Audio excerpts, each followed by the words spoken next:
কেমনে যে বলি খুশি সংবাদটা, তো বিষয়টা যেটা মানে মনের মতো একটা রিপ্লেসমেন্ট পাইছে আমি শফিক আহমেদের গান শুনছে। হ্যাঁ, তো এত মানে স্টুডেন্ট এত ভালো, এত লক্ষ্মী, কোনো শব্দ করে না।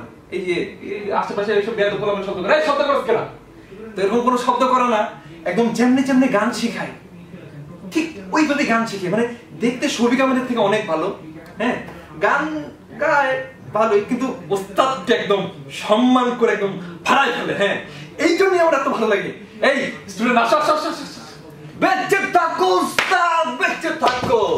উঠেস তো অনেক খাইলা। যাই হোক উস্তাদ, শুনে অনেক কি কিছু হয়েছে? সমস্যা নাই, সামনে কলেরা হাসপাতাল আছে, হ্যাঁ নিয়ে যাবো। যাই হোক ডিয়ার লিসনার্স, আমরা আসতেছি কয়টায় উস্তাদ? 9:30। এত কত? 9:30 আসতেছি, ঠিক আছে?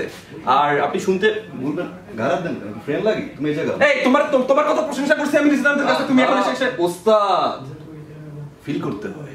ডিয়ার লিসনার্স, শুনতেই থাকুন রেডিও নেক্সট 93.2 FM। উস্তাদ